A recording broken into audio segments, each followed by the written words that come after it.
사랑하는 국민 여러분, 한가위입니다. 소중한 분들과 정을 나누며 따뜻한 시간을 보내고 계십니까? 경제가 어려울 때 더 고통받는 서민과 사회적 약자를 넉넉하게 보듬는 그런 사회를 만들겠습니다.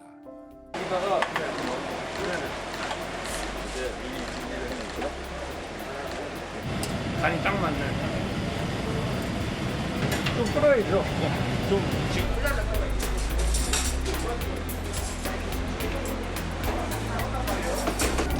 안녕. 명절 잘 보내십시오. 안녕하세요. 점심 먹으러 왔습니다. 건강하게 잘 근무하고 있으니까 걱정하지 마십시오. 예. 수수에게 지장이 없습니까? 이렇게 비탈 수 있도록 저 또한 파병 장병 여러분 파이팅!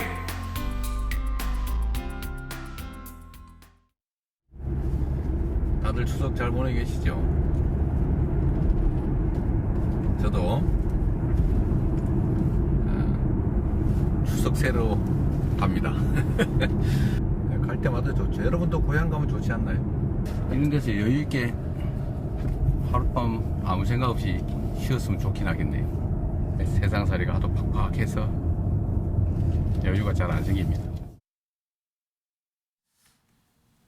네, 연휴 첫날 대통령은 사회적 약자 계층을 만나서 이 무료 급식 활동을 좀 했고요. 다음 날에는 장병들과 함께 했습니다. 이재명 대표는 대구로 내려가서 대구 민심을 좀 들었습니다. 연휴 날 매번 레파토리가 비슷합니다. 민심은 어땠냐? 이게 나오신 분들은 어떻게 민심을 들었냐라고 이제 제가 여쭙는데 지지율 잠깐 보면서요. 그냥 그 얘기를 마저 하겠습니다. 지난 11일 나왔던 리얼미터 여론조사를 좀 잠깐 보겠습니다. 지금 부정응답이 64.6%, 긍정응답이 32.6%입니다. 조사 기간은 9월 5일부터 8일까지, 그러니까 추석 연휴가 시작되기 직전 사흘간의 여론조사입니다. 이 부정응답도 조금 떨어지긴 했습니다만은 이 긍정응답이 계속 30%대에서 벗어나지 못하고 있는 흐름이 계속 이어지고 있습니다. 정당 지지도는 더불어민주당이 좀 높고요. 국민의힘이 좀 낮은 모양새가 계속 유지가 되고 있습니다. 기존에 있던 여론조사 흐름과 크게 달라지진 않은 것 같습니다. 이 추석 민심 이후에 어떻게 달라질지는 조금 더 이제 지켜봐야 되겠습니다만 현재 추세로서는 이제 전원 모습입니다. 우리 홍 소장님께는 제가 좀 마지막에 좀 질문을 드리고 이제 양쪽에 계신 분들에게 먼저 민심부터 좀 들어보겠습니다. 먼저 신조 의원께서는 지금 주로 서울에 계셨죠? 네. 예, 어떻습니까? 지금 이 정치적인 정당 내지는 대통령에 관한 또 이재명 대표 기소 문제도 좀 있었고 김건희 여사 특검도 있었는데 전체적으로 민심은 어땠습니까? 지금 한국 정치가 수년 전부터 이제 완전히 정치적으로 이제 지지 세력에 따라서 양극화가 돼 있지 않습니까? 예. 정치적 양극화가 돼 있으니까 어느 정당 어느 세력을 지지하는가에 따라서 그 여론도 굉장히 극과 극이 있지 않을까 이런 생각이 듭니다. 그런데 이제 윤석열 대통령 지지율과 관련해서는요, 그러니까 득표율이 48점 몇 %로 이제 당선되지 않았습니까? 근데 최악의 지지율이 20%대 후반까지 빠진 거예요. 그러니까 단순히 계산해 보면 윤석열 대통령에게 투표를 했는데 이후 대통령 된 이후에 좀 뭔가 못마땅한 게 있어갖고 그냥 20% 정도가 빠져나왔다 이렇게 보여지는데 지금 그게 조금씩 이제 회복이 되면서 한 30%대 초반까지는 이제 안착이 된 것 같아요. 그래서 이 국민의힘 지지층, 대통령 지지층과 관련해 갖고는 그 사람들을 어떻게 해서 다시 좀 복원해낼 수 있을 것인가 하는 문제인데 그것과 관련해서 이제 국민의힘 이른바 이제 이준석 사태로 얘기되는 그 내분이 굉장히 많이 작용을 한 것 같고요. 거기에 대해서 이준석에 대한 찬반을 떠나서 일단 왜 집권 세력이 이렇게 집안 싸움에 허구한 날 귀중한 시간을 허비하고 있는가 하는 그 질타가 있고요.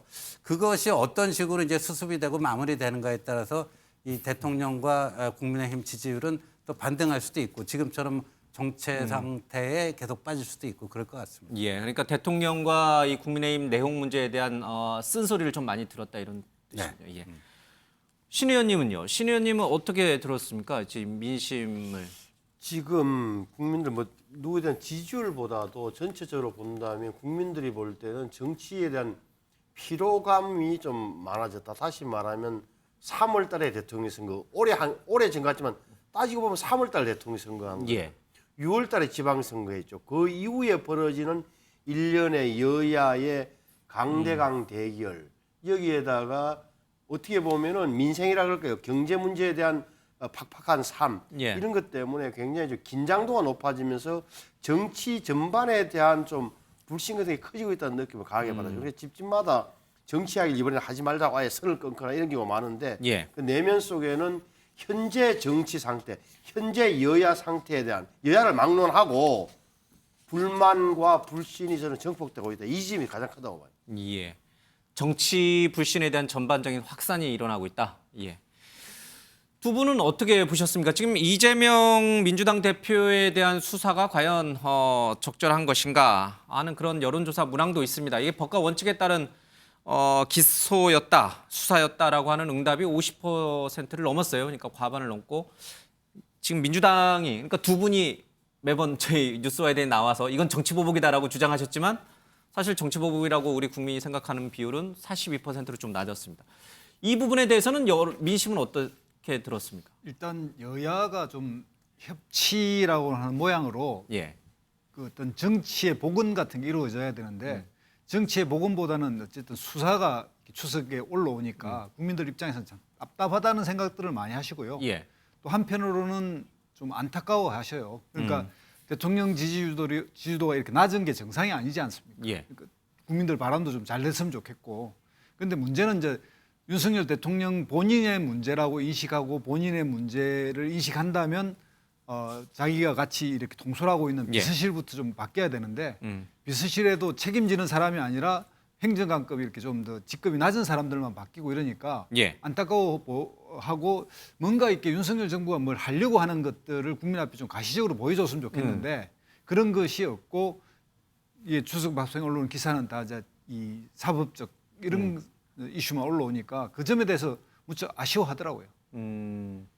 알겠습니다. 그 부분은 이해를 했고 이재명 대표 기소 문제에 대한 민심 그건 적절한 조치였다, 적절한 기소였다 아니면 진짜 정치 탄압, 정치적인 기소였다. 이 문제에서는 약간 정치적 그 의견이 그거를 볼 수 있는 사람과 그렇지 않은 사람의 차이인 것 같은데요.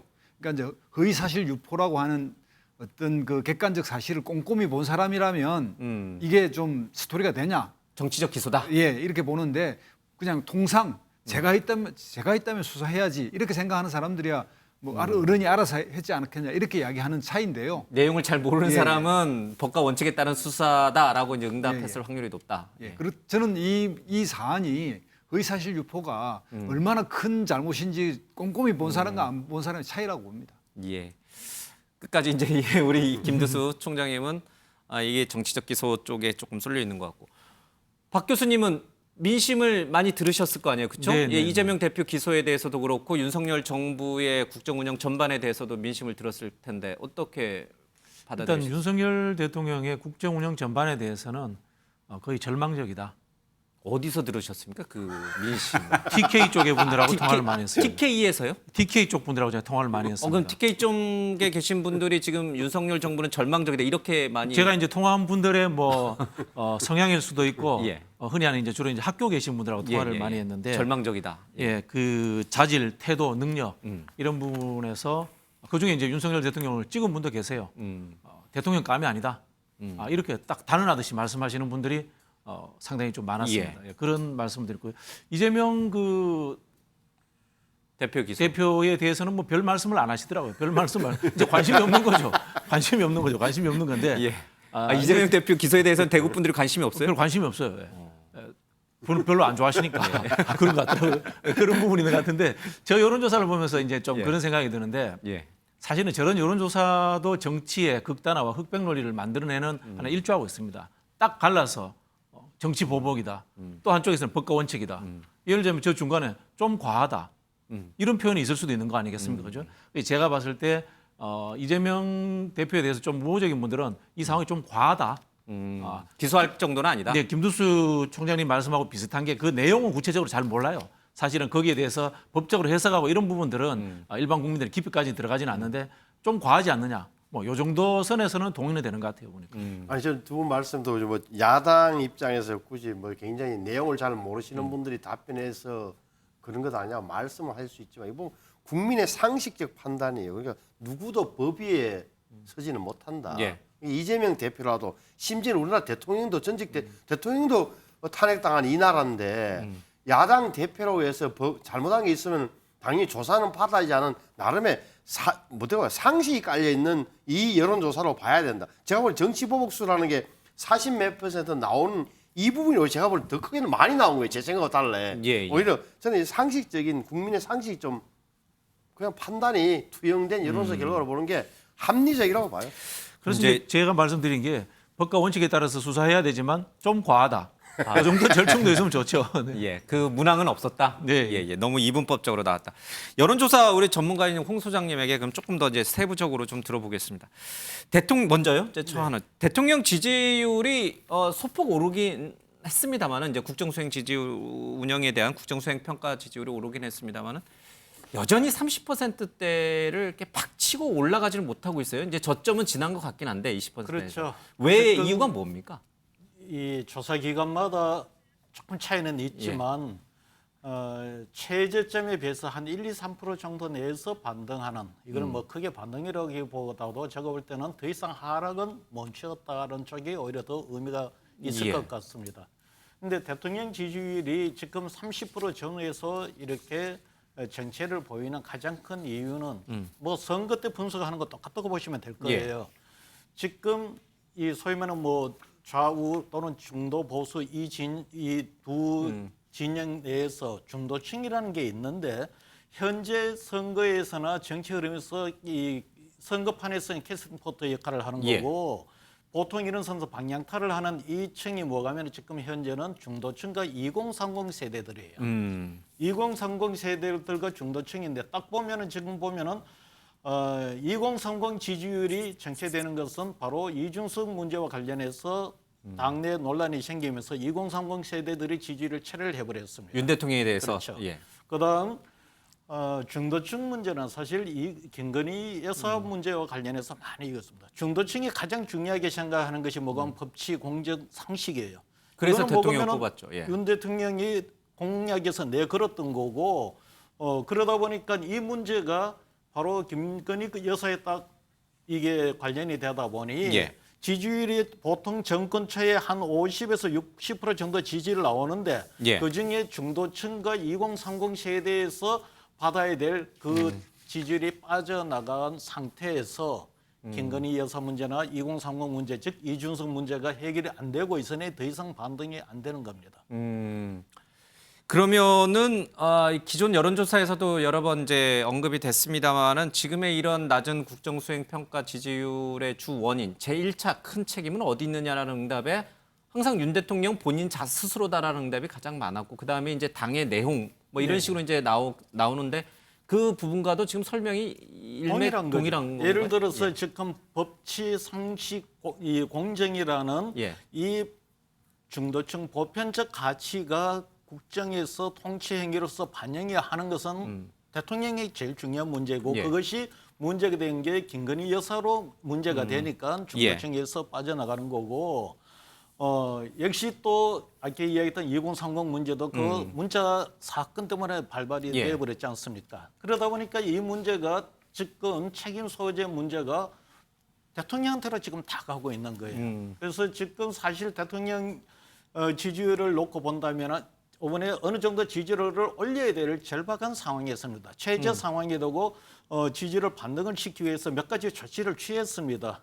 대통령실 인사도 개편했죠. 했었고, 예. 그다음에 장관 문제되는 장관도 교체를 하고 예. 뭐 이렇게 하면서 특히 추석 전에는 아까 그 영상에서 나왔습니다만 민생 중심으로 이거를 터닝 포인트를 잡으려고 했음에도 불구하고 지금 지지율이 안 올라가고 있다는 겁니다. 이것이 지금 가장 예. 큰 딜레마가 될 것 같습니다. 신의님 대통령실을 개편을 했어요. 또 이제 이름도 바꿨어요. 국정기획수석 뭐 여러 가지 이제 직제 개편도 했고 50여 명은 내보냈고 대통령실은 지지율 반등하려면 조금 시간이 걸릴 거라면서 이게 일일비하지 않되 민심을 네. 청취한다고 하면서 뭐 화면에서 봤습니다만 대통령 무료 급식소 가죠, 장병들 만나죠, 여러 가지 민생 행보를 합니다. 수해 현장 가죠. 자, 이런 것들이 결국은 대통령 지지율 상승을 견인할 거라고 보세요? 아니면 이런 걸로는 안 된다. 예. 근본적인 인사쇄신, 뭐 김건희 여사 문제, 뭐 이런 걸 고쳐야 되는데 어느 쪽을 좀 보세요? 저는 뭐 아주 뭐 쌈박한 한 수, 뭐 신의 한 수 이런 예. 걸로 해갖고 지지율이 급등을 하면 그게 제일 좋겠지만 정치라는 게 그렇게 만만하게 쉽게 되는 게 아니잖아요. 예. 그리고 이제 홍 소장님께서 이런저런 설명해 주셨는데 현실에서 이제 지지로 올라가는 거는요, 약간의 단계와 수순이 있는 겁니다. 그러니까 쉽게 얘기해서 집도끼를 어느 정도 결집시킨 다음에 예. 이제 산토끼로 확장하는 중원 확장 전략이 이루어지는 거지. 갑자기 모든 거를 그냥 그냥 일거양득으로 뭐 한 수를 더 가지고 뭐 무슨 저 중도 무당층도 예. 잡고 전통적인 지지층도 잡고 그렇게만 될 수 있다면 정치만큼 쉬운 게 어디 있겠습니까? 예. 그래서 제가 봤을 때는요. 지금 전통적인 지지층 이게 연령적으로는 60대 이상이고요. 예. 뭐 그 지역적으로는 이제 영남이겠죠. TK, 아무래도 예. TK 또 부울경, 그다음에 이제 이념적인 보수층 이런 데서 사실상 좀 그 빠져나간 게 많거든요. 근데 예. 빠져나갔는데 그렇다고 민주당 쪽으로 건너가지는 않았습니다. 빠져나간 부분이 있어요. 그 부분을 다시 복원시키는 그런 작업들이 우선돼야 되고 저는 지금 지지율이 굉장히 뭐 좀 암울한 상태에 빠져 있다는데 상당히 또 보는 현상에 따라서 저는 예. 달리 보는데요.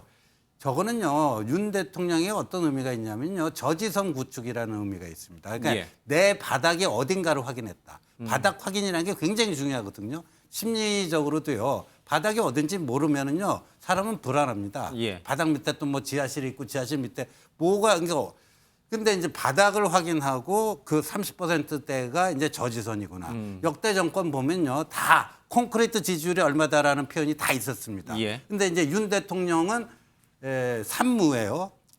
확고한 지역적 그 기반이 없는 상태죠. 예. 그다음에 팬덤이 없어요. 그다음에 여의도 정치 경험도 없습니다.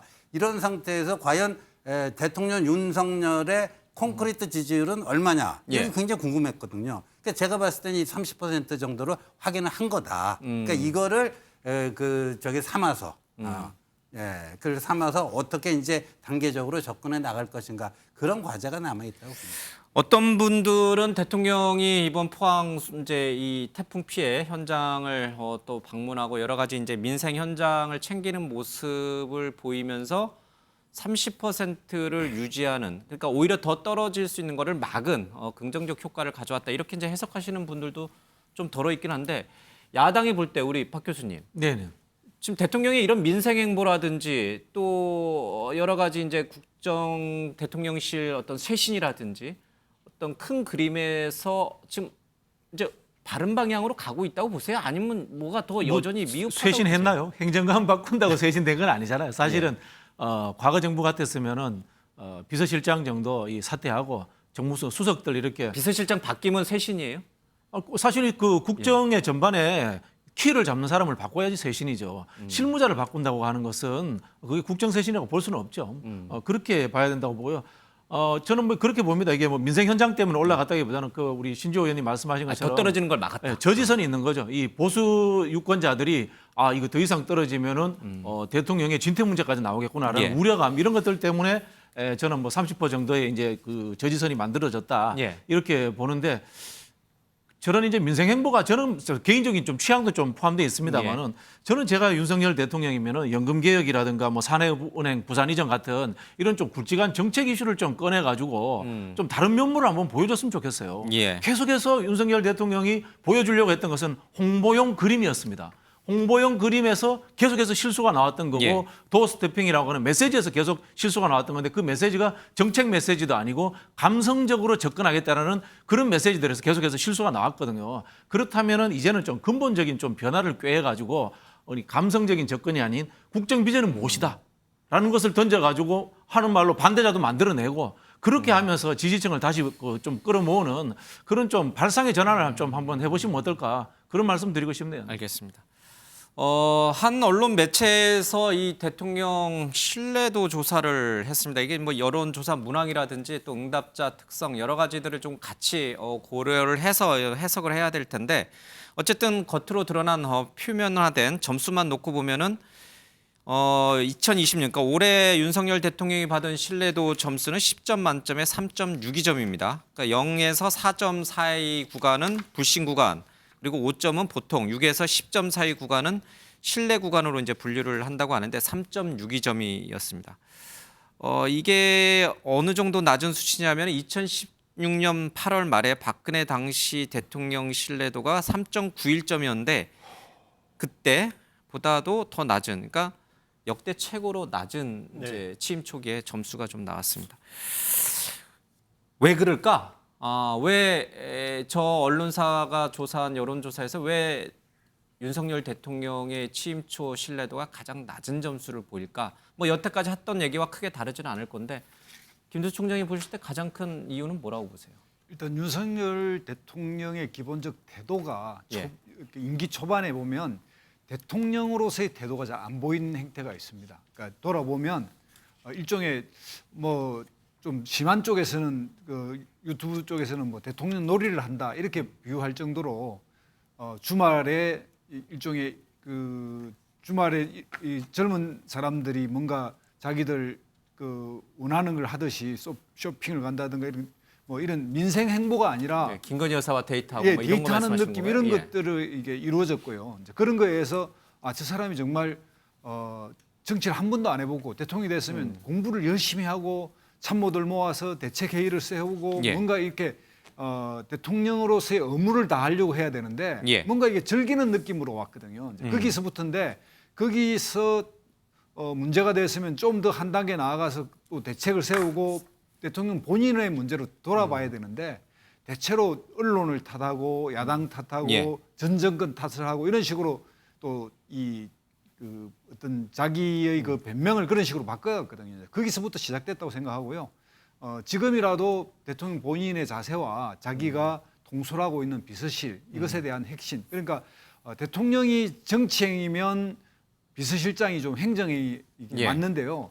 윤석열 대통령은 사실 정치행위 아니라 검사를 했기 때문에 행정행위에 가깝습니다. 그러면 그것을 보완할 수 있는 비서실장을 정치행 실장을 선택해서 수석도 바꾸고 그래서 정치의 복원, 정치 대통령으로 할 수 있는 정치를 복원해야 되는데 복원시키는 정치가 아니라 계속 사정기관이고 이런 식으로 사법적 처리 뭐 이런 쪽으로 보이니까 국민들은 신뢰를 할 수 없는 거죠. 신 의원님은 어떻게 해석을 합니까? 저게 야당의 주장이긴 하지만 잘 들으셔야 되는 게 어떤 측면이 있냐면 이게 민생 행보, 흔히 말하는 서민 행보라는 게 365일 할 수도 없는 거예요. 저도 경험 있습니다만 국회의원실에 그렇죠. 대통령 매일 지역에 가서 무료급식 쏘갈 인기가 수 좀 없죠. 예. 떨어지면은 계속 저걸 하게 돼. 왜? 참모들이 아이고 많이 만나야 된다. 근데 그래서 많이 만나본다 하루에 몇 명을 만나시겠어요? 이게 잘못하면은 참모들 대통령 참모들이 잘못하면 대통령을 끌고 다니는 형이 된다니까요. 현장을 찾아가 얼마나 이게 안 된다. 뭐냐? 다시 말하면 지금 여론조사를 해보면 인사 문제가 굉장히 부정평가의 큰 부분이었다. 예. 지금은 사실은 조금씩 이동해서 국정 운영 뭐 부실이라든지 능력과 경험 부족. 다시 말하면 윤석열 대통령의 자질과 능력에 대한 의심으로 좀 기울는 측면이 분명히 보이는 게 이렇게 예. 보면 대통령다움을 보여요. 대통령다움. 대통령다운 정치, 대통령다움을 보여주는 게 중요하다. 이렇게 보면 야당이 이야기하는 거지만 조금은 정책적 측면에서 오히려 좀 더 크게 가주는 게 맞다. 이렇게 현장 쫓아다니고 해서는 이게 답이 없다고 저는 봐요. 예. 이 여론조사에서 신뢰도 조사에서 김건희 여사와 같은 이 주변 관리가 2.43점으로 가장 이제 낮았습니다. 그러니까 대통령 신뢰도에 부정적인 영향을 가장 많이 미치고 있는 게 이제 김건희 여사 문제로 나왔고, 김건희 여사에 대한 야당의 특검에 대해서도 특검을 할 만하다라고 하는 응답이 그렇지 않다라는 응답보다 훨씬 좀 높았습니다.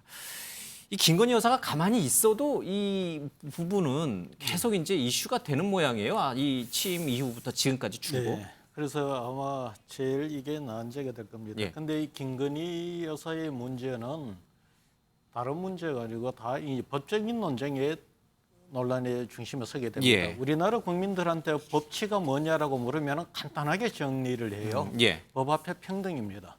그러면은 그 대상자가 누구이든 예. 법 앞에 있어서는 특혜나 이런 것 없이 공정하게 동일하게 이 조사를 받아야 된다는 게 기본 정서예요. 그게 근데- 야당 대표가 됐든 대통령 그렇죠. 부인이 됐든. 그래서 아까 나왔던 이재명 대표에 예. 대한 어떤 수사에 대해서도 수사를 해야 된다는 거고 당연히 김건희 여사도 그런 문제가 나왔으면 당연히 법적으로 예.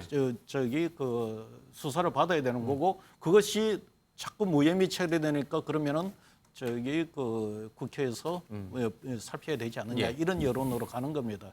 이러다 보니까 이게 지금 아까 말씀드렸듯이 김건희 여사 문제가 계속해서 중도층에 예. 보편적 가치를 추구하는 이 중도층의 표를 이반을 만들고 있습니다. 그래서 이거 문제가 해결이 안 되면은 중도층을 지지로 끌어들이기가 쉽지가 않다. 두 번째 이제 또 이 낮은 게 이준석 대표 문제지 예. 않습니까? 역시 이 문제도 마찬가지. 어떤 형태로든 이 문제를 당해서 정리를 하고 수습을 해야만이 이원 상황의 지지를 다시 예. 끌어들일 수 있을지 모르겠다는 거고 여기서 하나만 내가 말씀을 드릴게요. 아까 말씀하시기를 지금 윤 대통령의 지지율이 30% 전후에 되고 하방선을 확인했다라고 하시는데 그 콘크리트 그렇죠. 지층을 말하는 거죠. 근데 지층. 예. 뭐 콘크리트로 볼 수도 있겠지만 하나 이제 이 요것과 관련해서 중요한 문제인데 윤 대통령의 지지율이 보면은 긍정 평가가 높은 거는 70대 이상, 60대도 아니에요. 예. 70대 이상 그다음 보수. 대구 경북조차도 이게 지금 정확하지가 않습니다. 그러다 보니까 윤 대통령의 지지율이 보면은 굉장히 고령화가 되어 있습니다. 지지층이. 예, 보수 고령화로 되어 있다 보니 인구 구조적 인구 변동상에 놓고 본다면 1년에 60대 이상에서는 아마 1년에 한 30만 명 돌아가실 거예요. 예. 반면 20대에서는 한 70만 명이 그냥 새로 또 유권자로 들어옵니다. 예. 이게 무슨 이야기가 하면은 현 상태가 그대로 유지가 되면은 인구 구조 변수만 놓고 볼 경우 1년에 지지율이 1% 이상 떨어진다고 보시면 될 거예요. 그래서 이 콘크리트 지지층이라고도 이야기할 수 있을런지는 모르겠습니다만은 설사 그렇다 손 치더라도 5년이 여기에 그대로 가게 되면은 5%가 25% 이하는 떨어지는군요. 떨어질 수가 있다. 이래 보시면 됩니다. 지금 30%지만 1년에 1%포인트씩 떨어지다 보면 5년 뒤에 가면 25%도 될 수 있다. 그렇죠. 이게 뭐가 반등시키는 게 중요하다. 예, 70대 이상의 고연령층의 지지율의 한계가 그런 부분입니다. 알겠습니다. 예, 뭐 근데 저기 이제 법치를 얘기를 하는데요. 법치가 뭐 법 앞에 평등 맞습니다. 우리 헌법 예. 제11조인가요? 그렇게 나와 있고요. 그런데 그 법치를 그러니까 법 앞에 평등인데 예를 들어서 검찰, 경찰에서 수사를 하고 기소 여부를 결정하고 또 재판이 회부되면 최종적인 유무죄 판단을 법원에서 합니다. 그런데 저는 여론조사의 폐해를 좀 얘기하고 싶은데요. 정치적인 평가를 여론조사에 붙이는 건 저는 뭐 무방하다고 봅니다. 근데 사법적인 판단을 저런 식으로 여론조사에 붙이는 거는요 상당히 좀 위험하다. 아까 여기 우리 김 총장님도 말씀 주시던데 이재명 대표 기소했는데 사람들이 그 세부 내역에 대해서는 잘 모른다고 그러잖아요. 모르면서 모르는 분이- 평가하면 그게 됩니까? 진짜 한 사람의 인생에 달린 문제 아닙니까? 그러니까 수사 단계에서는 정확한 팩트와 증거와 그죠? 그게 가리키는 대로 진짜 뭐 그 사람의 지위고와 뭐 재산의 뭐 많고 적음 모든 걸 떠나서 그 법과 원칙에 따라서 수사를 해야 되는 거예요. 근데 그게 뭔지도 모르는 분들이 저렇게 평가를 해갖고 저게 마치 중요하게 우리가 고려해야 될 여론이다. 근데 제가 이재명 대표 그거를 민주당 쪽 분들은 이제 정치 보복 기소다 그러는데 2018년에 경기도지사 시절에 친형 강제 입원시킨 적 없다라고 하는 그 지금 공직선거법상의 허위사실 공표로 기소됐을 때는 뭐였죠? 그때 문재인 정권 때 문재인 정권 하에 검찰이 수사해서 기소를 한 겁니다. 그럼 그 정치 탄압, 정치 보복인가요? 아닌가요? 그리고 지금 양적으로 보나 질적으로 보나 이번 건이 더 양적으로도 많고 질적으로도 안 좋아요. 그러니까 이런 거는요 정확하게 자기 느낌 갖고 얘기할 수 있는 게 아니잖아요. 수사의 문제라든가 재판의 문제는 그걸 가지고 뭐 저렇게 여론조사 저건 제가 봤을 땐 굉장히 여론조사의 과잉이다. 그리고 저걸 가지고 사법적인 판단을 하려는 건 굉장히 정치적으로 위험한 행위다. 그 말씀을 좀 드릴게요. 예. 잠시 반론하면은 여론조사니까요. 저 부분에 대해서 형량을 여론조사로 물으면은 신 의원님 말씀이 맞아요. 몇 년 살은 게 수냐. 예. 이것을 의혹을 규명하기 위해서 수사를 해야 되느냐 말아야 되느냐 이런 것은 묻는 거는 제가 볼 때는 여론으로 가능하죠. 이거를 저기 의혹을 밝히고 가야 되느냐 말아야 되냐.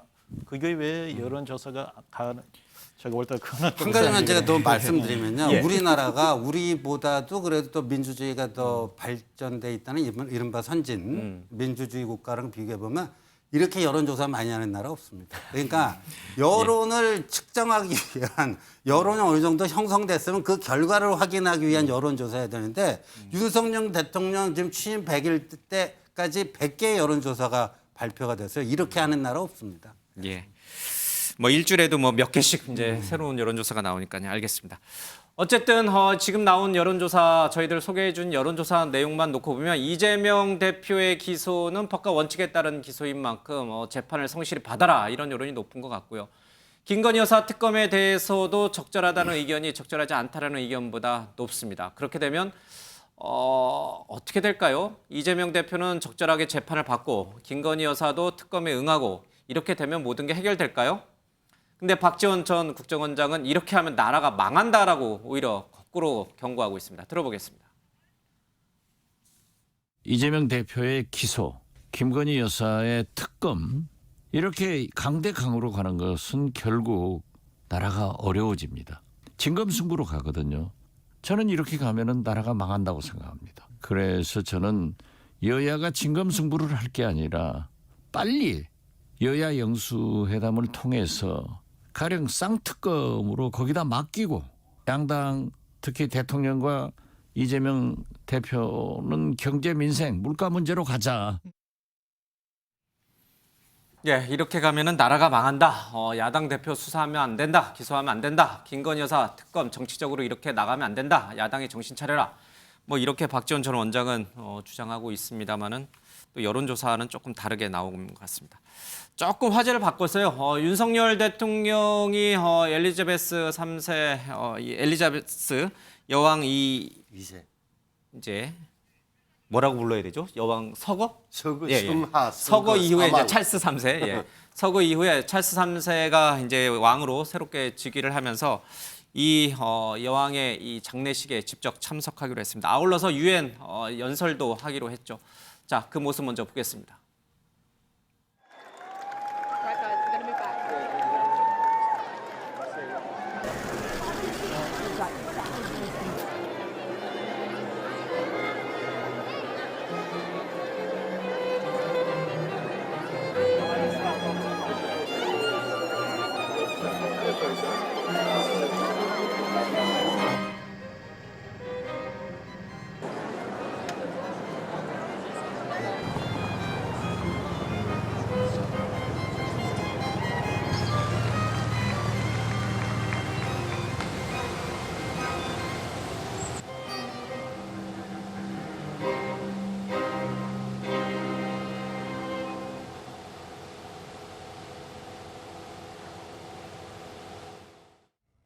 That promise of lifelong service I renew to you all today.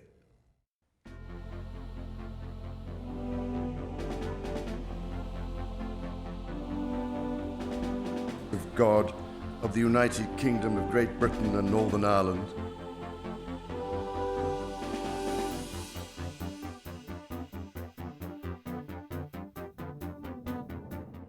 The crown of the United Kingdom of Great Britain and Northern Ireland is solely and rightfully come to the Prince Charles Philip Arthur George.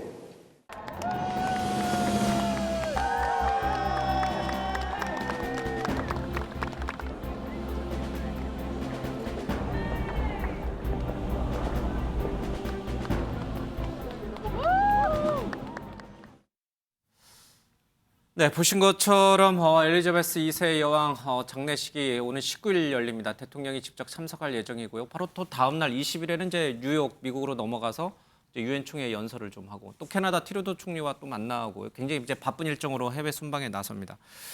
근데 글쎄 왜 그런지 저는 잘 모르겠습니다. 사람들은 대통령이 이렇게 바쁜 외교 행보를 이어가는 상황에 김건희 여사가 따라가느냐 안 따라가느냐 이게 제일 관심이라 그래요. 근데 왜 그게 관심이죠?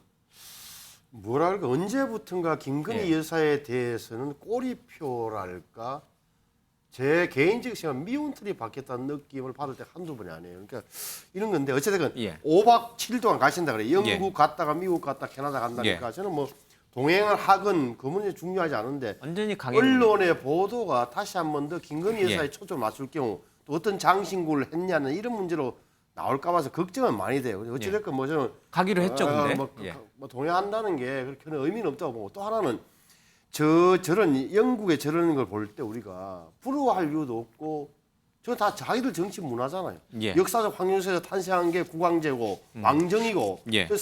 상징적 의미로 있는 거. 우리는 민주공화국이고 그러니까 대통령이 가더라도 사실은 왕족들이 전 세계에서 참여하는 게 가장 큰 이슈죠. 예. 다시 말하면 일본 왕이 참석한다든지 덴마크 왕이 온다든지 그다음에 바이든 정도가 저기에서는 주빈이고 우리는 뭐 그냥 뭐 일수밖에 여러 명이 한 명일 수밖에 없는 건데 가는 건 저는 당연하다 보고 김건희에서 말 나온 김에 저는 개인적인 생각을 하는 게 이게 물론 야당에서는 윤석열 정부의 가장 약한 고리로 김건희 여사를 꼽은 거예요. 그래서 특별검사하자. 근데 냉정하게 보면 이게 특별검사 끓이냐 아니에 대해서는 국민들 생각도 많이 달라질 수가 있는 거예요. 이걸 예. 대통령 영부인을 과거의 일 언제 겁니까? 아니 가장 허위 경력 문제 하더라도 가장 빨랐던 게 2007년 대학 논문이잖아요. 15년 전의 일 이야기라고. 15, 16, 17 그 전에 이미 자기가 자백한 거잖아요. 잘 보이려고 돋보이려고 허위 경력 써넣었다. 뻥튀기 했다 이런 걸 자백한 내용을 다시 특검에 넣자는 거. 예. 두 번째는 도이치모터스 것만 하더라도 2010년 12년 전의 일이에요. 이건 결혼하기 전의 일이에요. 예. 또한 거기에 대해서는 다른 그러면 157개의 계좌가 동원됐고 91명의 전주가 있다고 했는데 그 사람들로 조사 한 번도 안 했단 말이에요. 근데 김건희 여사는 왜 조사 안 하냐고 검찰 수사를 의심하기 시작해서 특검까지 가자는 이 논리가 저는 현실적으로 좀 말이 되는가 몰라요. 근데 국민 여론이 그렇다 하니 국민 여론에서는 어떻게 보면 김건희 여사가 찍힌 거예요. 찍힌 거. 그런데도 불구하고 어찌될지 모르겠으나 제가 보기에는 합리적인 판단은 분명히 아니라고 봐요. 특별검사는. 이게 김건희 여사가 윤석열 대통령과 같이 이 영국 여왕의 장례식에 가느냐 안 가느냐가 이번 해외 순방의 가장 큰 관심사가 된 것은 언론이 그렇게 관심을 자꾸 이렇게 유도하는 건가요? 아니면 정말 우리 국민은 김건희 여사가 또 이번 순방길에 또 무슨 옷을 입고 또 무슨 장신구를 하고 또 장례식의 드레스 코드는 뭔지 이런 거에 진짜 관심이 많아서 그런 건가요? 제가 볼 때는 뭐 그거 별로 관심이 있겠어요. 단지 매일 보도되잖아요. 그것이 이제 윤석열 대통령의 지지율과 연관되어서 자꾸 해석이 되니까 문제가 되는 거고요. 예. 지금 이번에 방문을 한다면은 유엔 뭐 연설을 가는 것도 뭐 마찬가지인데 사실 이 외국 순방 가갔을 때는 두 개가 기준으로 봅니다. 예. 하나는 국격, 하나는 국익. 예. 그런데 이제 소위 말하는 그 국격과 관련돼서 이제 자꾸 말을 만들어 지을 수 있는 소지가 예. 되니까 아마 관심이 그렇게 가는 것 같습니다. 예. 알겠습니다. 뭐 박 교수님은 이번 대통령의 뭐 행보나 이런 거 관련해서는 딱히 전 뭐 개인적으로 안 가시는 게 좋다고 생각하는데 뭐 가신다니까 뭐 별로 할 말은 없습니다. 안 가시는 게 바이든 대통령도 오고 기시다 일본 총리도 오니까 한미일 정상회담도 저기 영국하고 미국의 관계는 특수 관계죠. 그리고 예. 일본도 이제 영국과의 오랜 관계들이고 또 이제 왕정이라는 공통점도 있고 그런 측면이 있고요. 이제 우려하는 건 이런 부분이에요. 김건희 여사 손잡고 또 외유 가듯이 그런 느낌 보이는 거 이런 것들에 대해서 이제 국민들이 우려하는 측면이 있거든요. 그래서 저는 뭐 김건희 여사도 안 가시는 게 좋지 않겠나 그런 생각이 들고요. 만약에 뭐 대통령께서 가신다니까 가시기 전에 외교부 통해서 보고서 받아가지고 이번에 갔으면은 미국도 정상 만나면 무슨 이야기 하겠다 이런 이야기도 좀 하시고 예. 유엔 총회 때도 어떤 뭐 이런 메시지 하겠다 그런 것도 사전에 좀 브리핑 같은 거 하시고 이렇게 가시면은 좀 격식도 있고 정말 제대로 일하러 가시는구나 이런 느낌 줄 것 같아요. 엘리자베스 2세 여왕이 이제 우리나라를 과거에 이제 방문한 적도 있죠. 뭐 안동 하회말들도 갔었고요. 뭐 가는 거는 저는 좋은 것 같은데 우리 박 교수님 안 가는 게 좋다고 말씀하시니까. 그렇게 저는 왜 이 말씀을 자꾸 드리냐면요. 윤석열 대통령이 논란에 오르는 내용들이 대부분이 김건희 여사가 문화적인 행사라든가 이런 소프트한 접근들 속에서 논란이 일어나요. 그래서 좀 역으로 저는 보다 좀 건조하고 딱딱하고 격식 있게 일하는 모습 이런 모습을 보이는 거에 국민들에게 신뢰를 주지 않을까 그런 생각이 듭니다. 알겠습니다. 이 장례식 참석도 관심입니다만은 유엔 연설에서 이 대북 관련된 어떠한 제안을 내놓을지 이 부분도 좀 우리가 관심 있게 좀 봐야 될 것 같습니다. 자, 국민의힘 내부 상황으로 좀 가도록 하겠습니다. 이 추석 연휴가 끝나고 국민의힘 내부 이 달력표 일정이 굉장히 숨가쁘게 돌아갑니다. 이 14일 가처분 신청 결정이 나오고요. 또 이 19일에는 새 원내대표도 뽑습니다. 비대위원 선정도 곧 임박해서 내일 발표될 것으로 보입니다. 영상 보겠습니다.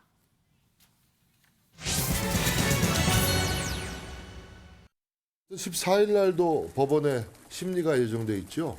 정치와 정당의 자율적 영역에 대한 법원의 과도한 개입은 소위 말해서 사법자재의 선을 넘은 것이라는 지적이 많았습니다.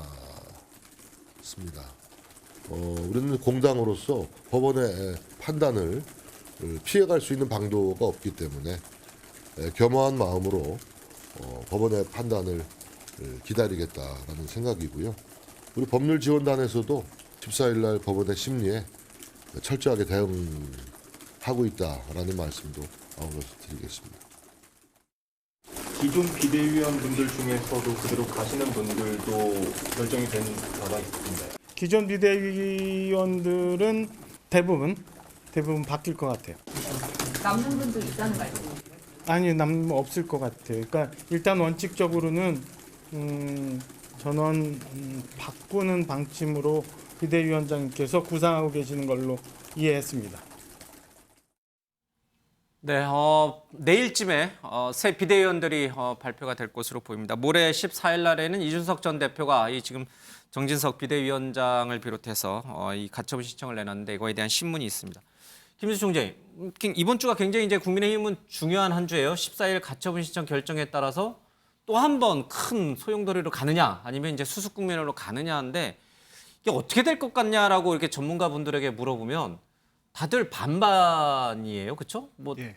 인용이 될 거라 이렇게 보는 분들도 있고 이번에도 역시 안 될 거다 뭐 이렇게 또 보는 분들도 좀 있고요. 저는 1차 가처분부터 계속 인용된다. 인용될 수밖에 없다. 그러니까 이준석 전 대표가 이긴다. 예. 그렇게 이야기를 해왔고요. 이번도 마찬가지로 봅니다. 그러니까 계속 정당의 자율성을 이야기하지만 예. 현대 정당은 당헌의 당비로만 운영되는 게 아니라 국고 보조가 50% 이상을 다 예. 국고 보조를 받고 있기 때문에요. 뿐만 아니라 헌법에 민주주의로 운영돼야 된다고 명시되어 있습니다. 예. 이번 이 문제는 뭐냐면 이준석 당대표와의 그 갈등 문제를 떠나서 어떤 단위, 즉 당원이라고 하는 최저 단위에서 당대표를 선출했는데 이것을 사후에 인위적으로 바꿀 수 있느냐 없느냐라고 하는 아주 민주주의 기본적 원리에 관한 문제이기 때문에 그래서 재판부도 이 가처분에 대한 인용을 했다고 생각하고요. 이 사후에 뭐 당헌을 좀 바꾸고 이렇게 보완했지만 그 원리가 이게 그 원리를 벗어났기 때문에 일종의 첫 단추를 잘못 끼운 겁니다. 그러니까 정치적으로 말하면 2030과 6070 이상의 세대연합의 공동정부 부분의 한 축을 공격한 거고요. 예. 절차로 보면 당헌에 의한 그래서 당헌 투표가 반영된 투표를 통한 선출된 당대표를 그보다 더 작은 단위, 즉 최고위원회 사태를 통해서 전국위원회라든 이런 이름으로 비대위를 띄움으로 해서 기존 그 당대표를 전 당대표로 만들어버린 이런 일이기 때문에 이번에도 이것은 첫 단추를 잘못 끼운 거는 다시 풀어서 처음부터 이렇게 뿌려야 되기 때문에 그런 부분에서 보면 가처분이 인용될 수밖에 없다 이렇게 생각이 됩니다. 뭐 다른 분들은 어떻게? 아니, 근데 이게 민주당은 이제 국민의힘이 이것 때문에 그 엄청나게 혼란에 빠지고 고생을 하니까 쌤통에다 하는 심정으로 이 뭐 그렇게 뭐 가처분이 인용되는 게 맞다 이렇게 생각하는데 조금 길고 조금 정치인으로서 이 문제를 좀 봤으면 좋겠어요. 그러니까 지금은 이제 황정수 판사의 판결 때문에 국민의힘이 엄청나게 괴로움을 당하고 있습니다. 근데 거꾸로 이런 판결이 사법부에서 계속 남용이 된다면 언젠가는 민주당에게도 이런 사법의 부당한 칼날이 갈 수 있다. 이런 관점에서 좀 봐야 되는데 지금 단기적인 그 뭐 반사이득 이런 걸로만 보니까 이제 이런 발언들이 나온다고 그러는데 제가 한번 물어볼게요. 우상호 비대위는 오케이인데 주호영 비대위는 안 되는 이유가 뭐죠? 그러니까 이 당의 비상 상황이에요. 국가의 비상 상황이라면 국가의 통치자가 과거와 같이 뭐 특별한 비상 상황이 아닌데 말이죠. 비상 상황인 것처럼 조장을 해가지고 뭐 비상 계엄령을 내린다든가 이런 거는요. 헌법과 법률에 엄격하게 그 비상 계엄령의 요건 같은 거를 정해놔야 됩니다. 그러나 이건 당의 비상 상황이에요. 당의 비상 상황은 그 당의 구성원들이 자율적으로 판단을 해야 되는 겁니다. 근데 그런 문제를 가지고 이 사법이 들어왔단 말이에요. 그러니까 절차상의 합법성을 따지는 게 이제까지 이런 문제에 있어서 법원의 그 판단의 그거였는데 그게 아니고 이제 비상 상황이다 아니다 이걸 판사가 판단하고 있어요. 그러니까 이런 그래서 저는 뭐 어떻게 될지 모르겠어요. 그러니까 법리적으로 보면요. 그게 인용될 것이라고 생각하는 사람은 별로 없었습니다. 정치적으로는 반반이 있을지 모르겠지만 법리적으로는 어떻게 민주적 정당성을 판사가 그것도 뭐 국민의힘에 대해서 상당히 안 좋은 감정을 품고 있는 그런 경력을 가진 판사가 이게 지금 국민의힘이 비상 상황인지 아니죠? 왜 그분이 판단합니까? 그러니까 지난번에도 사실 그런 논리가 당 국민의힘 내부에서 강하게 있었고 그래서 다들 이준석 전 대표의 가처분 신청이 이제 인용되지 않을 것이다, 기각될 것이다 이렇게 이제 봤는데 거꾸로 이제 인용이 됐죠. 그래서 부랴부랴 당원을 개정을 했죠. 비상 상황에 대한 추가 조항도 넣고 그래서 절차적인 부분은 이제 다 마무리를 져서 새로 비대위원장을 뽑았으니 이제 문제가 없다는 게 지금 국민의힘 내부인데 정말 지난번처럼 또 한 의문에 1패를 또 당할 수도 있나요? 그 주호영 비대위가 2022년 1차 비대위였다. 9월 달에. 그리고 이제 정진석 비대위 2차 비대위죠. 다 바꾼다고 했고 이제 절차적 그 문제를 하자를 치유했으니 치유하는 결과에 따라서 절차에 의해서 새로 뽑힌 비대위이기 때문에 문제가 없다라고 주장할 터이고 국힘의 대변인은 저 법률가들은 나가서 모레 말이죠. 그다음에 이준석 대표 측에서 그럼에도 불구하고 이거 역시 사법심사의 대상이 될 거라고 하면서 또한 똑같은 논거로 1차와 마찬가지로 붙을 텐데 어쩔지는 모르겠어요. 다만 제 생각에 개인적인 생각에는 이번에는 아마 내용의 타당성에 대해서는 사법부에서 법원에서 판단하기가 좀 어려워지는 그런 영역은 분명히 있는 건 아니냐는 그런 생각을 해요. 왜냐하면 이게 보면 우리 당헌 당규에 보면 전국위원회가 전당대회 수임 기관으로서 당헌 당규를 고칠 수 있는 권한이 있다고 돼 있고 이것은 다만 전제 조건은 나중에 열리는 전당대회에서 추인을 받도록 하는 그런 부분이 돼 있는 거예요. 그거는 치유된다고 보면 단 하나는 문제는 이제 서병수 의원이 의장으로서 안 하겠다고 했는데 부의장이 사회를 볼 수 있다 이런 조항도 없었더라고요. 이 부분도 어떻게 볼 것이냐. 따라서 제가 보기에는 절차의 적법성을 이번에는 법원에서 엄격하게 따지지 않을까라는 개인적인 판단을 갖고 있습니다. 우리 박 교수님도 짧게 의견 드릴까요? 신지호 의원님이 그 정확한 부분을 찍었다라고 생각이 드는데요. 법원에서 지난번에 비상 상황이라는 정의를 내려버렸어요. 비상 상황이 아니다라고. 그렇기 때문에 이번에도 똑같이 인용되어야지만이 앞에 논리와 그대로 연속선상에서 맞아 떨어지는 겁니다. 같은 재판부죠? 같은 재판부고. 뭐 저도 그렇게 생각을 하고요. 물론 저도 이제 신지호 의원님하고 똑같은 생각을 갖고 있습니다. 정당의 비상 상황을 왜 법원이 판단하죠? 그건 사실 사법의 과잉입니다. 절차와 형식에 문제가 있었다. 민주적 절차를 어긋났다. 이런 부분에 대해서는 충분히 법원이 지적할 수 있습니다만은 정당의 비상 상황에 대해서 지적하는 것 저는 맞지 않다고 생각하는데 그럼에도 불구하고 비상 상황이라는 이야기를 같은 재판부가 해버렸기 때문에 이번에도 똑같이 인용될 수밖에 없지 않나 그런 생각이 듭니다. 알겠습니다. 뭐 여기에 대해서는 제가 홍 소장님께 뭐 따로 여쭤볼 말은 없는 것 같습니다. 혹시 하실 말씀이 있으신가요? 이게 뭐 사법부 판단이 옳으냐 그러냐는 여론조사를 물으는 건 안 되죠. 아니고 제가 봐서 이게 좀 복잡한 문제는 뭐냐면은 대통령이나 당대표는 구성원 즉 국민이나 당원이 선출한 사람이에요. 그렇기 때문에 이 부분에 문제가 되는 거는 그렇게 선출직을 예를 들어서 물릴 때는 아마 이것은 다른 비선출직의 당직자를 징계하는 거하고는 전혀 다른 원리가 작동이 되지 않나 이렇게 보여져요. 알겠습니다. 14일 날 이 가처분 결정에 앞서서 지금 이 정진석 비대위원장과 이준석 전 대표의 뭐랄까요 신경전, 갈등 이게 다시 또 표면하는 모습이 나오고 있습니다.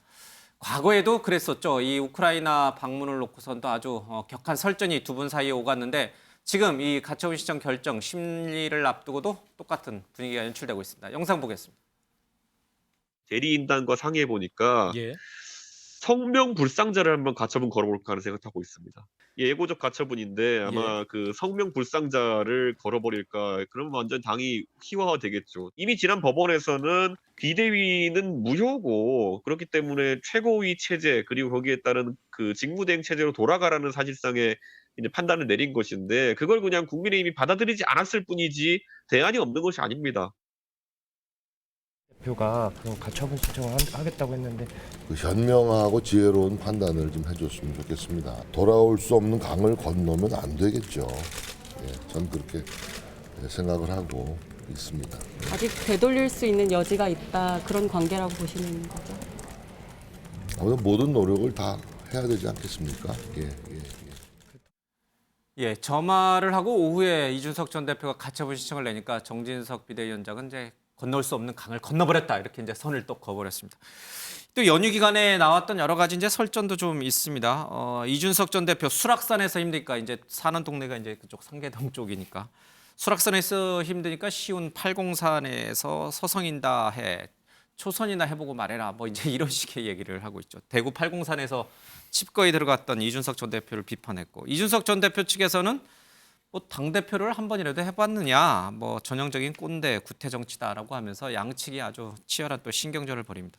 우크라이나 때도 굉장히 두 분이 그쵸 굉장히 막 육무방망이 얘기도 막 나왔습니다. 육무방망이 그 자료 화면이 있나요? 굉장히 무섭습니다. 예, 그런 아주 살벌한 얘기도 있는데 야, 이 전선이 계속 확장돼 가는 거예요. 권성동 원내대표에서 이제 또 정진석 비대위원장으로 윤핵관 호소인이라고 불렸던 분인데 이제 지금 이제 새로운 또 권력을 쥐고 있는 분이니까 이 좀 이준석 전 대표의 이 정말 난사라고 하나요? 누구를 특정하지 않고 그냥 전방위적으로 쏴대는 이 난사에 모든 분들이 다 이 상대 맞수로 등장하는 형국입니다. 이게 보는 사람들은 재미가 있을지 모르겠는데 이게 당으로서 보면 아주 굉장히 머리 아픈 상황이 계속 이어지는 거예요. 저는 지금도 정치적 대타협이 늦지 않다고 생각합니다. 윤석열 대통령. 그리고 또 대통령이 나와야 되는군요. 예, 마찬가지죠. 예. 이 책임을 여당에 있어서의 하늘의 태양은 대통령입니다. 어쨌든 이 원리상.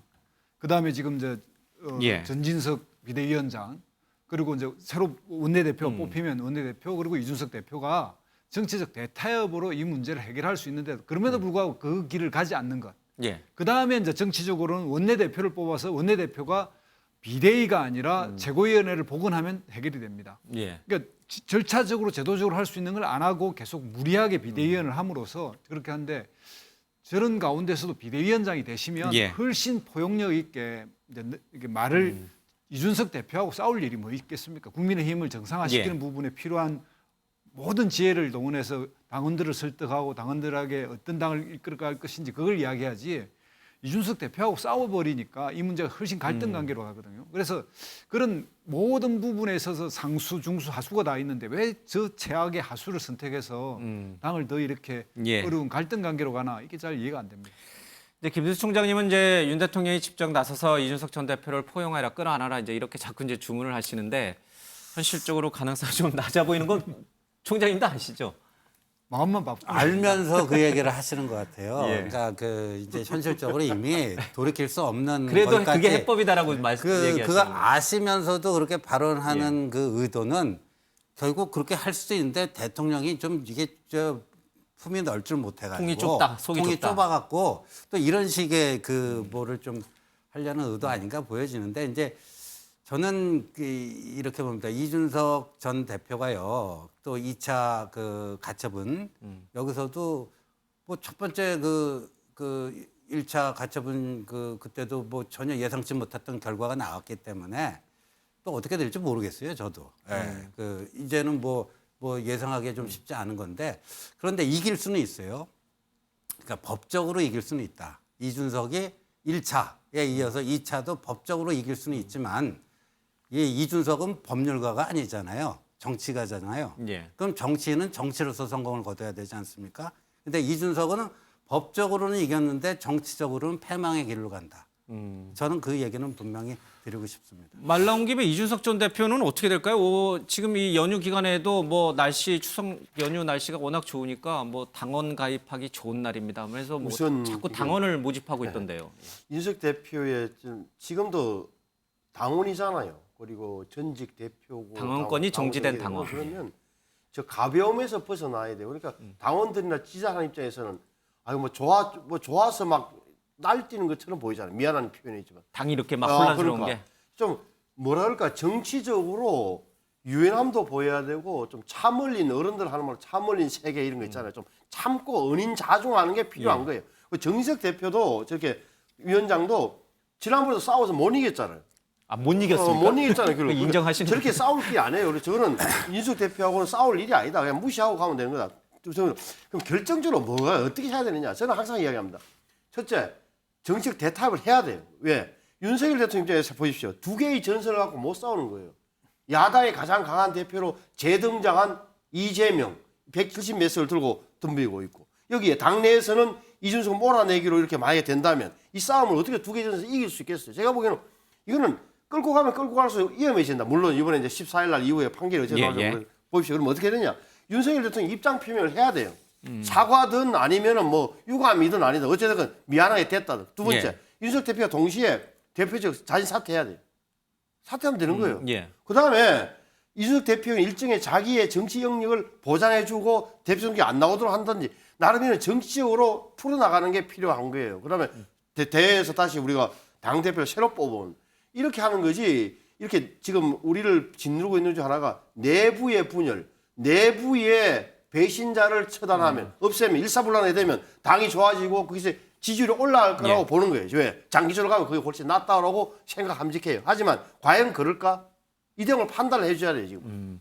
홍 수장님, 지금 이제 두 분 여러분들 말씀 들어보면은 이제 대타협을 통해서 이준석 전 대표와 또 윤석열 대통령 또 윤핵관이라고 불리는 당의 주도권을 쥔 분들하고 다시 재결합하기는 좀 어렵다, 현실적으로 좀 어려운 쪽으로 가고 있다라고 하면 그렇다고 이준석 전 대표가 정치를 포기할 것 같지는 않고요. 어떤 식으로든 정치를 한다고 하면은 이제 유력한 게 신당인데.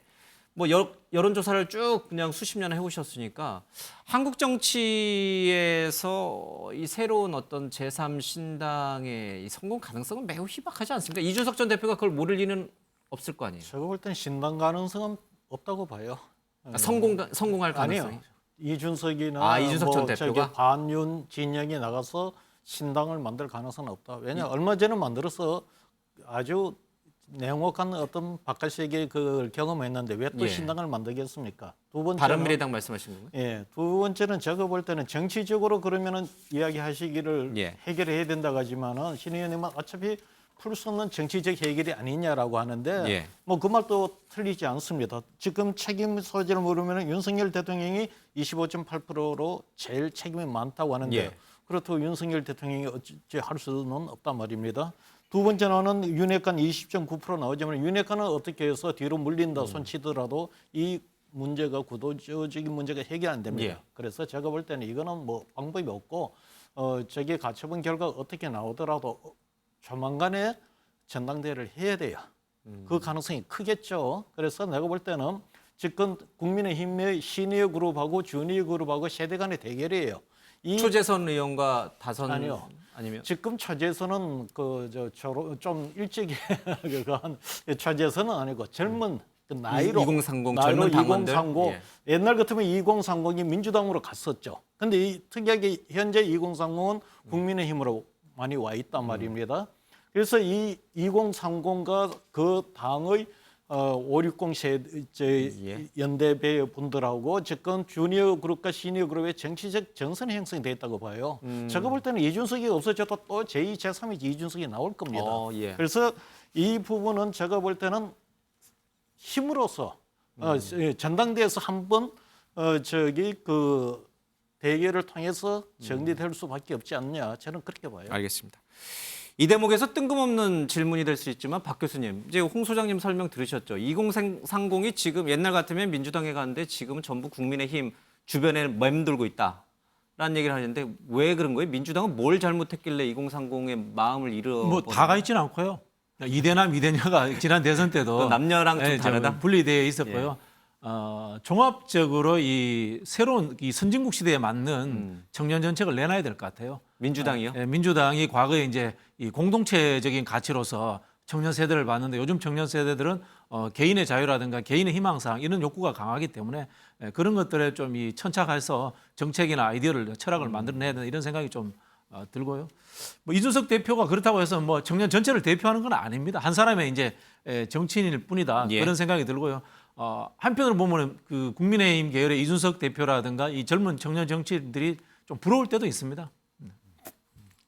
그래서 뭐 이준석 대표가 뭐 사실 뭐 조롱이라든가 갈라치기 정치 이런 나쁜 정치를 행태적으로 보여준 것도 사실이고 예. 사실은 그 윤석열 대통령과의 문제에서 신뢰가 형성이 안 되는 거지 않습니까? 예를 들어서 윤석열 대통령이 이준석 대표에게 무슨 뭐 그럴듯한 덕담이나 하고 싶어도 녹음할까 봐 겁이 나서도 아마 못할 거예요. 제가 예. 봤을 때 그런 부분이 있기 때문에 저는 결국은 윤석열 대통령이 이준석 대표가 정치를 하지 못하는 상황으로 가는 것을 원하고 있다. 저는 그렇게 보여집니다. 알겠습니다. 자, 이제 추석 민심을 조금 대화를 나누었는데 시간이 많지는 않습니다만 이번 추석 밥상에 또 많이 등장했던 이름이 바로 한동훈 법무부 장관입니다. 이 야당에서는 지금 탄핵을 추진하고 있고 탄핵이 과연 될까 하는 부정적 여론도 만만치가 않습니다. 직접 영상 보겠습니다. 양심을 걸고 직무 집행에 있어서 헌법이나 법률에 위배한 사항이 있습니까?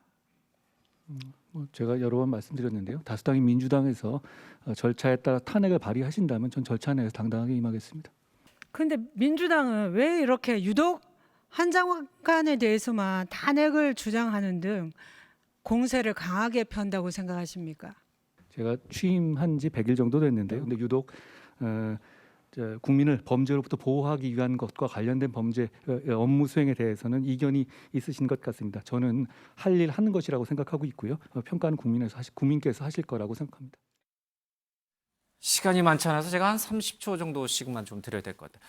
때리면 때릴수록 커지는데 왜 야당은 자꾸 때립니까? 탄핵도 하고 뭐 이렇게 그렇게 많이 안 커졌습니다. 약간 커졌을 뿐입니다. 이제 사실은 그 한동훈 장관의 태도는 굉장히 문제가 있습니다. 예.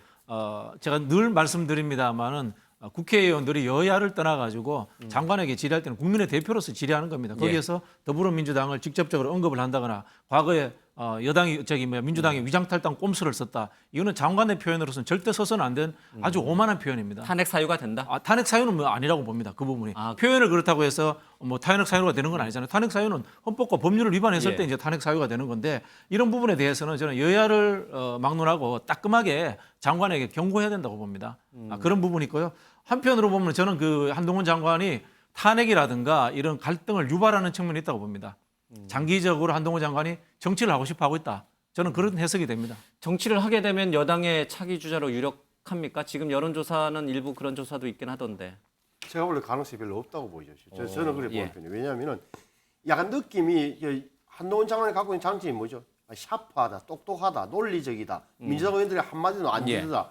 굉장히 합리적이고 조곤조곤하 이런 게 장점이고 일부들은 컴퓨터 달린 윤석열이다 뭐 이런 표현도 쓰더라고요. 그러니까 어떻게 보면 좀 이런 건데 정치라는 게 쉽게 되는 게 아니고 두 번째는 윤석열 대통령이 다음에 또 검사 출신에서 대통령을 시킬 만한 마음의 준비가 국민들 안 돼 있어요. 제가 보기에는 정확하게 지금은 윤석열 대통령의 마음 떠났던 보수층에서 그나마 한동훈이 있기 때문에 한동훈으로 가서 지지도가 붙어 있다라고 보는 거고 정치력이 전혀 입증 안 됐잖아요. 그리고 여권 내에서도 크면 클수록 굉장히 견제가 들어갈 겁니다. 알겠습니다.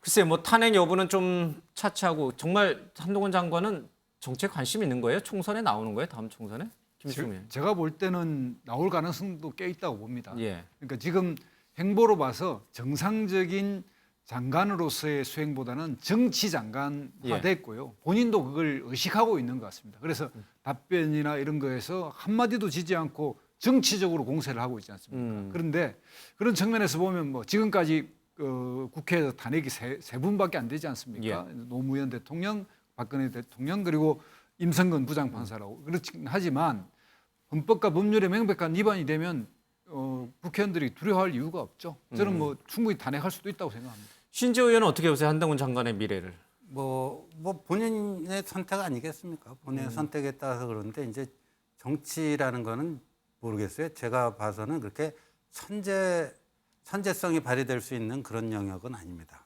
암만 천재라고 해서 대통령 되는 건 아니다. 암만 똑똑한 사람이라도 무수한 시행착오를 통해서 거기서 단련되고 내공이 쌓이지 않으면은 쉽지 않은 영역이 저는 정치라고 생각합니다. 제가 주관적으로 해석했는지 모르겠는데 네 분 모두 한동훈 장관의 미래, 별이 되는 순간에 대해서는 조금씩 부정적인 의견, 생각이 조금 많으신 것 같아요. 홍 소장님은 어떻게 보고 계세요? 지금의 이런 여론조사는 의미 있을까요? 제가 볼 때는 이 여론조사가 그대로 뭐 의미 있게 간다고 볼 수는 없어요. 예를 들어서 지난 민주당 이낙연 그 총리 하던 시절에 고공행진을 하다가 다들 대통령 될 것처럼 얘기를 하셨죠. 그때. 제가 기억에 2000년도 10월 달인 조사인가요? 저희들 조사도 이거 갑자기 윤석열 대통령 후보로 등장하면서 이제 또 왔죠. 그런데 제가 볼 때는 이 한동훈 장관은 아마 윤석열 대통령의 지지율, 이 성패에 많이 결정이 날 것입니다. 연동성이 강하다 이런 뜻이죠. 단 하나 분명한 거는 차기 대권 주자에 저렇게 지지율이 나오는 이상 정치를 안 할 수가 없습니다. 정치는 왜 분명히 바람이 들어와요? 그거는 세상에 최고의 큰 야망이 대통령이 아니겠어요. 뭐 예. 여론조사가 저렇게 나오는데 한 장관이 왜 정치를 안 하겠어요? 제가 볼 때는 뭐 정치 성공할지 여부는 떠나갖고 분명히 합니다. 알겠습니다. 오늘 추석 연휴 마지막 날 추석 민심을 좀 진단해 보는 시간을 가졌습니다.